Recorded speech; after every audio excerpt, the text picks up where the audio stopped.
Assalamualaikum sahabat cerita puisi di seluruh penjuru. Mimin akan ulas film Darufu, dibintangi Raffi Teja dan Tappsi Pannu. Film ini cukup lucu, tidak rasis terhadap agama tertentu. Mimin colek dulu bagi yang sudah minta, seperti Andi Pramudia di Pasuruan, Budi Wokeh di Jawa Tengah, Rizky di Sulawesi Tenggara, Dino Channel di Sumatera Barat, Haryanti di Lombok, Brema di Palembang, Wulan Honi di Hong Kong, Arin Wahyuningsi di Bima, Mirzani Miza di Malaysia, Chandra Lampung, Nur Sodikin, Putra Padang, Arkup Mania, dan semuanya. Semoga sehat selalu ya.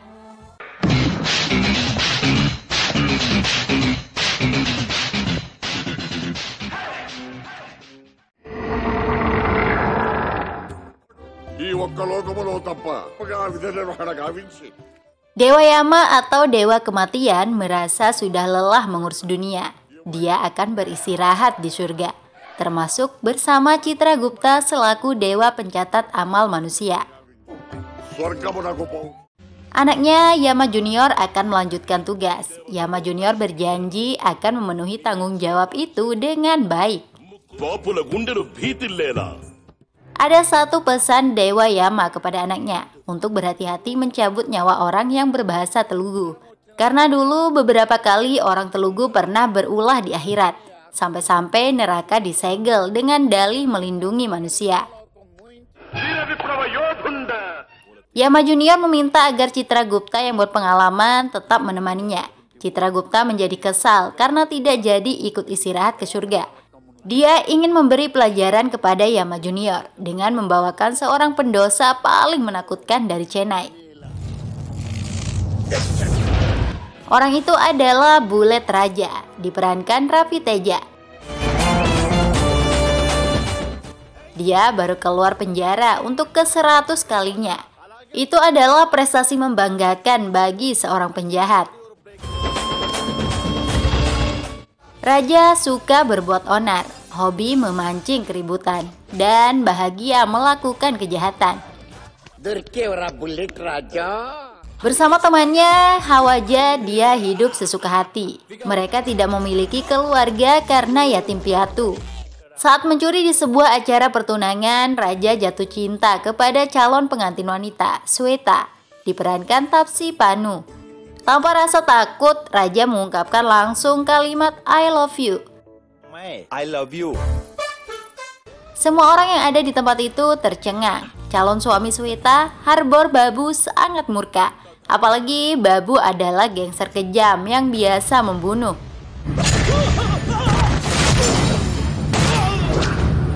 Dengan percaya diri, Raja meminta Babu untuk meninggalkan Sweta. Karena baru kali ini dia merasakan jatuh cinta lagi. Sweta hanya terdiam melihat ulah Raja. Babu kemudian ingin membunuh Raja, tapi dia berhasil meloloskan diri.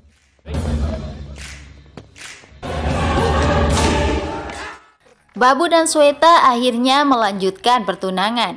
Sebenarnya Sweta tidak menyukai pernikahan itu. Sikap Babu juga semena-mena, tapi tidak ada pilihan lain untuk membalas jasa Babu kepada keluarganya. Babu bersama anak buahnya saat ini memburu Raja. Sweta dibiarkan latihan tari di tempat gurunya Vidya Balan agar tidak ada yang mengganggunya. Mengingat pernikahan tinggal 10 hari lagi. Nasib mempertemukan Raja dan Sweta kembali. Raja bersama temannya Hawaja menjebak Vidya Balan agar mau mengangkatnya sebagai asisten tari.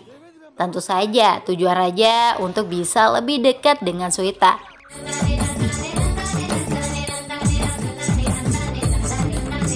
Ikhtiar itu cukup berhasil. Tingkah Raja yang kocak bisa membuat Sweta senyum-senyum sendiri mengingatnya. Tapi tetap pura-pura judes karena dia calon istri orang lain. Pada saat Raja merayakan ulang tahun Sweta, ada preman yang bersikap kurang ajar. Raja menunjukkan kejantanan dan kekuatannya.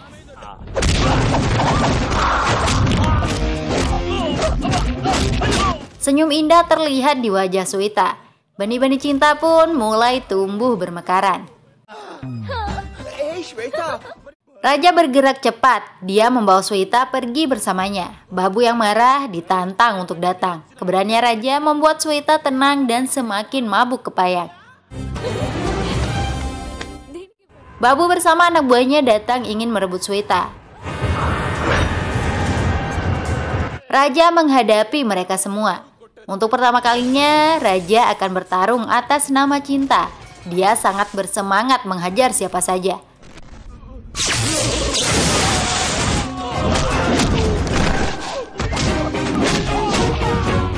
Raja tampil garang, dia yakin pasti akan menang. Babu dipukul dan ditendang, tapi Babu berhasil menabrak raja hingga jatuh ke jurang.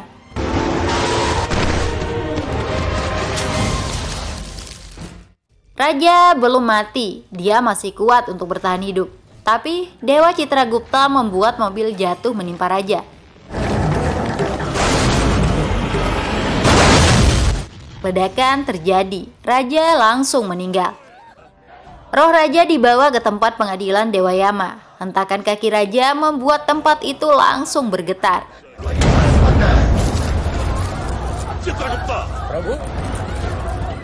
Catatan dosa raja akan segera dibuka. Tiba-tiba Dewa Citragupta menyampaikan kepada Dewa Yama bahwa telah terjadi kekeliruan. Nyawa raja diambil sebelum waktunya. Padahal Citragupta sengaja melakukan kesalahan itu. Dewa Yama ketakutan dengan kesalahan yang terjadi. Dia masih ingat dengan pesan ayahnya untuk tidak main-main dengan orang Telugu. Citragupta memang usil. Dia memberitahu raja tentang kesalahan yang terjadi. Anda seharusnya masih hidup. Kami membunuh Anda sebelum waktunya, ungkap Gupta memprovokasi. Raja langsung berteriak mendengar itu. Raja tidak akan mengampuni kesalahan para dewa. Andaikan saja ini terjadi di bumi, maka akan viral di televisi.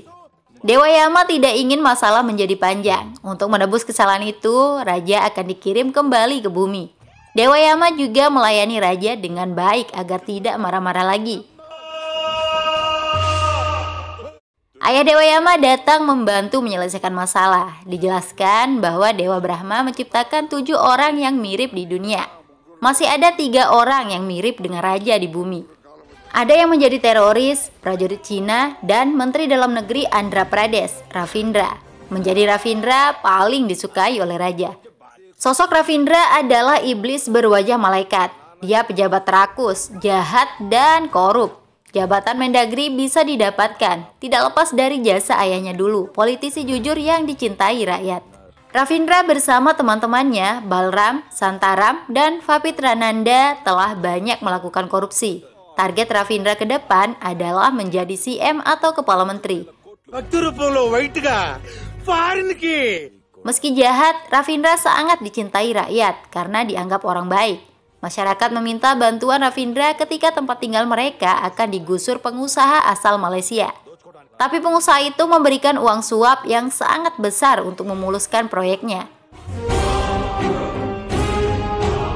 Hubungan Ravindra dengan ibunya sangat renggang. Ibunya membenci Ravindra karena kecewa dengan sifatnya yang rakus. Saat ini, sebuah bangunan pemerintah runtuh. Banyak korban berjatuhan. Kontraktor bangunan tersebut adalah Santaram, teman dekat Ravindra. Insiden itu menjadi sorotan berbagai pihak. Partai oposisi menuding Ravindra yang harus disalahkan karena proyek diberikan kepada kontraktor yang merupakan teman dekatnya. Santaram menemui Ravindra. Dia meminta Ravindra menyerahkan diri ke polisi untuk mengalihkan perhatian. Sehingga nama Santaram tidak begitu mencuat ke publik. Santaram berjanji posisi jabatan CM akan didapatkan Ravindra. Ravindra kemudian menyerahkan diri. Rakyat yang menganggap Ravindra tidak bersalah melakukan protes. Bahkan beberapa pemuda ada yang sampai bakar diri. Akhirnya Ravindra dibebaskan untuk menghindari korban jiwa lagi. Ravindra langsung menemui para pendukungnya yang rela membakar diri. Salah seorang dari mereka, wajah dan tubuhnya sudah rusak. Tapi sama sekali tidak menunjukkan rasa penyesalan. Anda adalah pemimpin saya, Anda adalah Tuhan saya, ucapnya menghembuskan nafas terakhir. Keluarga pemuda itu menangis, tapi mereka ikhlas. Kematian itu dianggap keberuntungan demi kebebasan Ravindra. Pemuda itu bukan satu-satunya yang meninggal. Sebagian keluarga tidak rela atas tragedi itu. Salah seorang pihak keluarga marah-marah dan ingin membunuh Ravindra. Ravindra memang telah berhasil mencitrakan dirinya sebagai pemimpin baik hati. Dia tidak menyangka dampaknya bisa seperti saat ini. Ravindra mulai menyadari telah melakukan kesalahan besar, tapi teman-temannya sama sekali tidak peduli jika rakyat mati. Ravindra semakin malu untuk menatap wajah ibunya. Apa yang dilakukan Ravindra sudah tidak termaafkan lagi. Kamu tidak akan pernah melihat saya lagi dalam kehidupan ini. Dan jika saya mati, tolong jangan bermain politik dengan tubuh saya, ucap sang ibu menangis pergi. Apa yang terjadi hari itu mampu membuka mata hati Ravindra. Dia menelpon teman-temannya karena akan menyerahkan diri. Semua uang yang telah mereka hasilkan juga harus disumbangkan. Ravindra mengajak teman-temannya untuk ikut menyerahkan diri. Tentu saja ajakan itu ditolak mentah-mentah. Ketika Ravindra pergi untuk menyerahkan diri ke polisi, dia ditabrak truk oleh orang suruhan teman-temannya sendiri.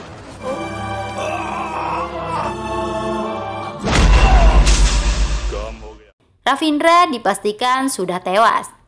Mayat Ravindra didatangi banyak orang, termasuk teman-temannya yang merupakan dalang pembunuhan ikut melayat. Mereka pura-pura berduka. Temannya, Papit Rananda yang selama ini hidup sebagai pemuka agama, berpura-pura sangat kehilangan. Dia ingin Ravindra bisa hidup kembali. Ravindra harus bangkit demi melayani rakyat. Saat itulah roh raja dimasukkan ke tubuh Ravindra oleh dewa. Mayat Ravindra tiba-tiba bangkit dan tertawa lepas.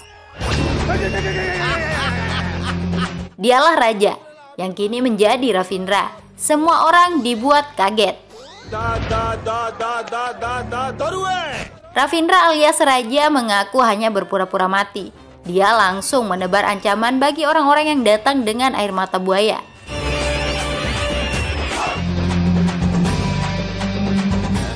Sementara Dewa Citragupta mendapat hukuman atas kesalahan yang sengaja dia lakukan. Hidupnya Ravindra membawa ancaman bagi para pembunuhnya. Papit Rananda sendiri menjadi orang yang disalahkan. Karena ucapannya benar-benar membuat Ravindra bangkit dari kematian. Padahal dia tidak memiliki kekuatan apapun. Kini Raja menjalani hidup sebagai Ravindra, seorang mendagri. Dia begitu menikmati sebagai menteri yang disegani dan dihormati.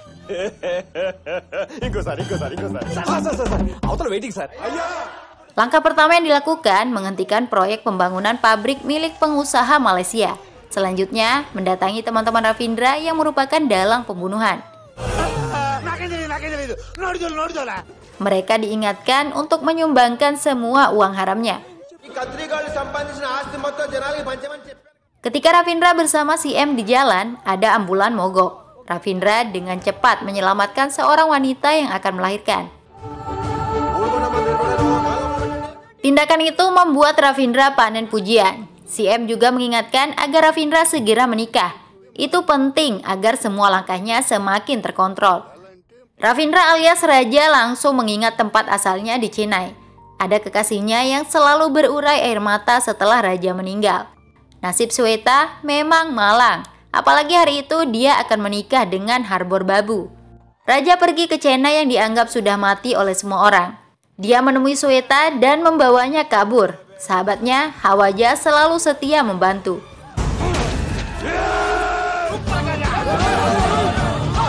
Raja dikejar oleh anak buah Babu, tapi pasukan khusus datang dengan 2 helikopter. Malum saja, Raja saat ini adalah Ravindra, Mendagri negara bagian Andhra Pradesh.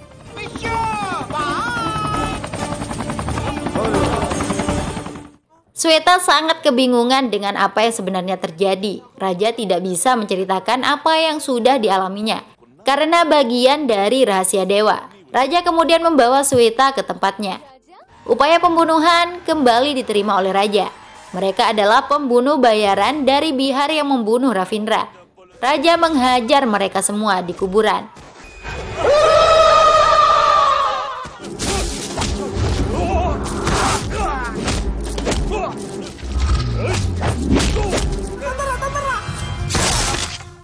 Ketua geng terbunuh. Telepon pembunuh berbunyi. Itu dari Santaram. Raja berbicara langsung dengan dalang pembunuhan. Santaram langsung ketakutan karena ketahuan. Besoknya, Raja menjebak Santaram dengan informasi palsu akan ada razia, sehingga semua uang hitam diamankan. Setelah uang terkumpul, Ravindra mencurinya. Selanjutnya, Raja menemui ibu Ravindra yang ternyata lebih memilih tinggal di panti jompo. Ibunya menolak pulang karena lebih bahagia hidup di panti dengan banyak kenalan baru. Raja memaksa semua orang tua di panti itu dijemput oleh anak-anaknya. Raja juga menyembah agar wanita yang dianggap ibunya itu mau pulang. Ibunya heran dengan banyak perubahan Ravindra. Apapun itu, dia sangat bersyukur.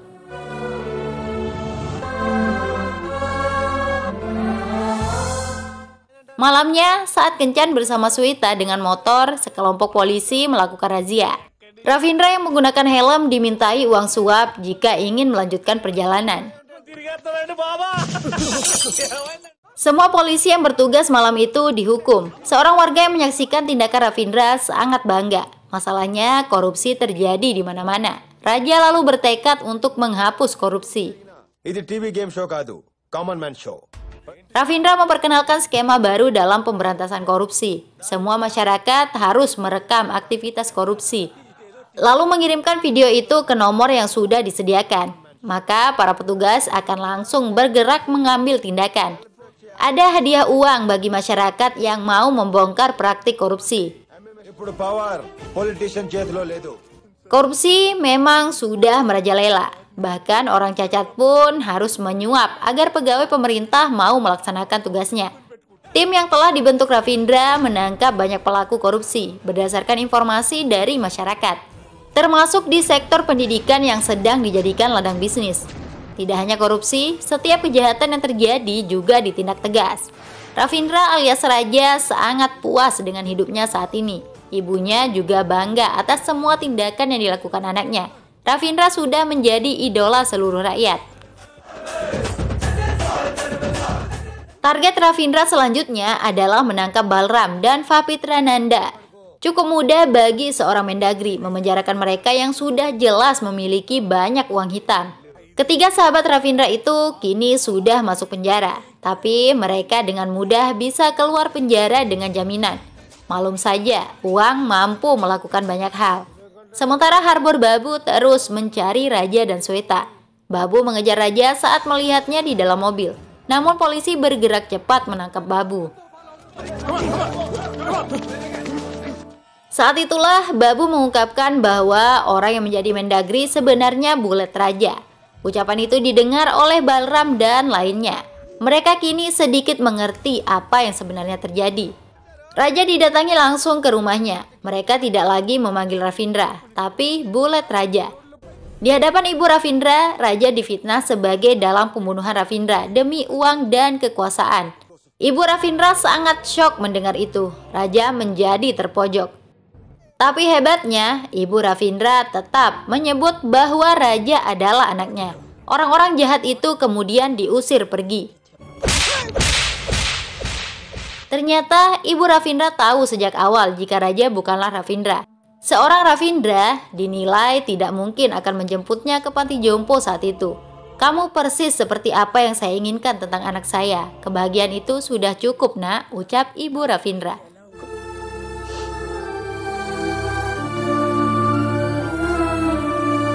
Semua yang terjadi selalu dipantau oleh Dewa Yama. Dewa sedih melihat kebahagiaan itu, karena besok Raja alias Ravindra akan dicabut nyawanya. Musuh-musuh Ravindra merencanakan pembunuhan. Bom sudah dipasang di bawah panggung tempat Ravindra akan berpidato. Hal yang tidak diduga, istri Balram dan Santaram hadir dalam acara tersebut. Babu tidak membiarkan mereka menyelamatkan istrinya. Ravindra mulai berpidato. Dia sudah membentuk yayasan atas nama ayahnya. Yayasan itu akan mengadopsi 3.000 desa yang tidak memiliki sekolah, 5.000 desa yang tidak memiliki rumah sakit, dan 6.000 desa yang kesulitan air bersih. Sumber pendanaan berasal dari harta kekayaan Ravindra sendiri. Uang haram milik Balram, Santaram, dan Papitrananda juga disumbangkan ke yayasan. Itulah kenapa istri mereka dihadirkan dalam acara. Santaram terharu mendengar Ravindra. Namanya sudah dibuat jadi pahlawan dan dermawan bagi rakyat. Santaram kemudian berusaha melawan Babu. Balram diminta membubarkan semua orang agar tidak terkena bom. Anak Balram jatuh di atas panggung. Ravindra berlari menyelamatkannya. Semua orang selamat, sedangkan Babu yang ingin menembak Ravindra diamankan polisi. Ravindra selamat? Tidak, dia ditembak oleh orang yang dendam karena adiknya mati membakar diri untuk membebaskan Ravindra dari penjara beberapa waktu lalu.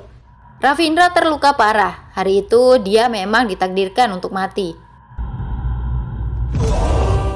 Menurut Dewayama, hanya satu cara bisa membuat Ravindra lolos dari kematian, yaitu doa.